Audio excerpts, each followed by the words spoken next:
তিনি নাটোরে যে বাসাটা পান সেই বাসাটা বিক্রয় করে তিনি আবার কিছু জমি কেনেন এবং সেখানে আবাদ করেন মৌসুমে বছরে 3 বার এবং সাথে মৎস্য প্রজেক্ট চালু করেন এবং সেখান থেকে তার ইনকাম ছিল।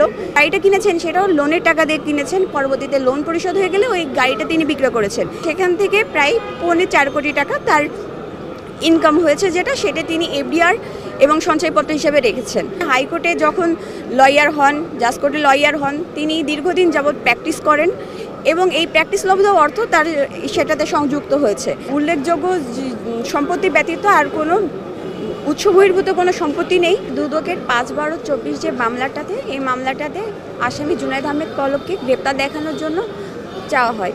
পরবর্তীতে আমরা কোর্টে সাবমিশন করি জামিনের জন্য এবং সেখানে আমরা বলি যে আমাদের যে জুনায়েদ আহমেদ পলক যিনি রয়েছেন তিনি আসলে উৎস বহির্ভূত কোনো ধরনের আয় করেন নাই এবং তার সকল সম্পত্তির বিবরণী, তার যে আয়কর বিবরণী রয়েছে সেখানে সব কিছু উল্লেখ রয়েছে।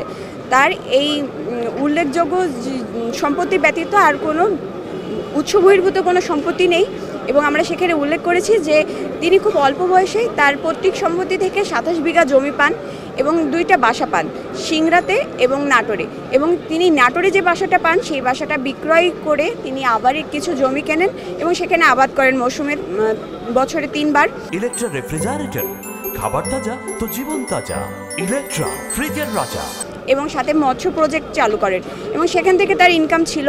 এছাড়া তিনি 1998 সাল থেকে আসলে আয়কর যে রিটার্নটা সেটা জমা দিয়ে আসছে এবং সেই সময় তিনি ঠিকাদার হিসেবে কাজ করেছেন এবং সেই সকল কাজের যে লব্ধ অর্থ রয়েছে সেগুলো তার ইনকামে আসলে সংযুক্ত হয়েছে এবং সেগুলো তিনি নিয়মিত কর দিয়ে আসছেন।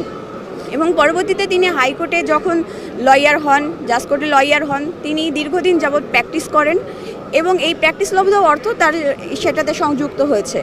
এছাড়া তিনি 2016 সাল থেকে 2020 সাল পর্যন্ত ওয়ার্ল্ড ইকোনমিক ফোরামে একজন ইয়ং লিডার হিসেবে মনোনীত হন এবং সেখান থেকে তিনি বিভিন্ন ইন্টারন্যাশনাল ইনভাইটেশন পান এবং ইন্টারন্যাশনাল কনফারেন্সগুলোতে যোগদান করেন এবং সেখানেও একটি সম্মানী তিনি পান এবং তিনি তিনি সবচেয়ে সর্বনিম্ন বয়সে মানে 28 বছর বয়সে সর্বপ্রথম একজন সংসদ সদস্য হিসেবে নির্বাচিত হন 2008 সালে।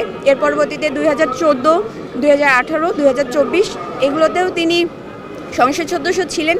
তিনি সর্বমোট 16 বছর যাবৎ একজন সংসদ সদস্য ছিলেন এবং এই সংসদ সদস্য হিসেবে তার একটি বেতন ভাতা আছে এবং তিনি 2018 থেকে একজন প্রতিমন্ত্রীর দায়িত্ব পালন করেছেন, সেখানে একটি বেতন ভাতা আছে, বিদেশ গমন একটি ভাতা রয়েছে এবং নানাবিধ এখানে ভাতা রয়েছে।